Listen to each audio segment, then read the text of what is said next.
Welcome and thanks for taking an interest in Council's draft annual plan.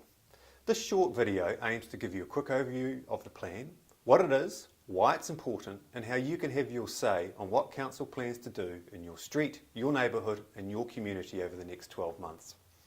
Most importantly, the draft plan tells you what it's all going to cost and what impact it's going to have on your rates.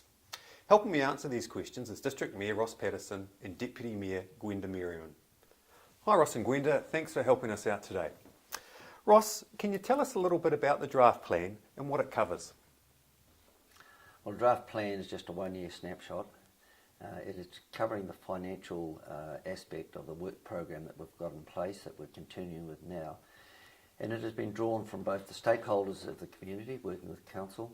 It has come from councillors and community board, and it's a continuation of the work in the other areas that we're doing right at this stage, seeing how that fits into next year and other years going forward. Gwenda, why is it important for ratepayers to understand the plan? It's really important that the community is engaged in Council's draft annual plan process as it outlines the budget for the year and how that money is going to be spent on our work program going forward. It also clearly shows how our rateable dollar is going to be spent. We're now in year 3 of our long-term plan for the Council, and this gives us an opportunity to compare how our budget is going, which is what our annual plan is. It's an expression of our budget for a year in our long-term plan. Ross, what are some of the key issues you're wanting feedback on in the draft plan? We've got one big one, and that's the amalgamation of the water and wastewater schemes. We have 5 wastewater schemes and we have 3 water schemes. We are looking to bring those together into 2 separate entities, but they are fairly sensitive to costs and where the rates might fall. So we need to work through and get that in front of people so they get an understanding and then ask what their thoughts are. We're also looking at growth projections and how that affects our financial strategy, our debt and our financial contributions. I think another area that we've got a lot of interest in will be civil defence structure and our rural fire area. Both those areas, I'm afraid, are looking at increased costs, but we need to go out to the public to talk about that. And finally, the other area that I think will have a lot of interest is facilities in the communities, the work that we're doing with different community groups and schools, and that is part of the submission process as well. Gwenda, how does the plan impact rates in the 2014 and 2015 year? And can you give us any indication about any average district rate rise the plan might be proposing?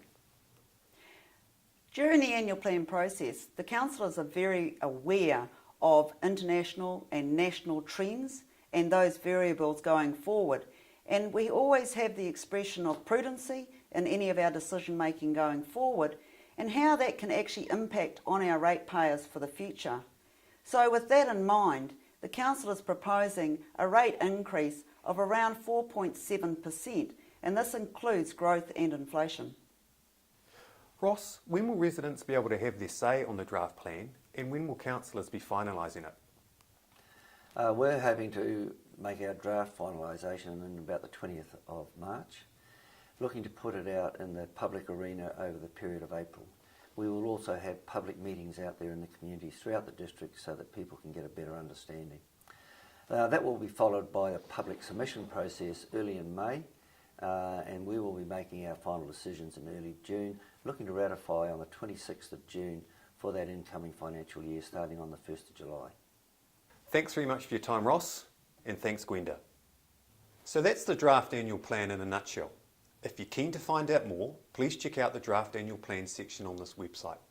Here you'll find all the information you need to get involved and have your say. You'll also be able to check out details on public meetings the councillors will be hosting in your community during the first part of April. Remember, if you want to have your say, you'll need to get back to us by Monday, 28 April. Thanks.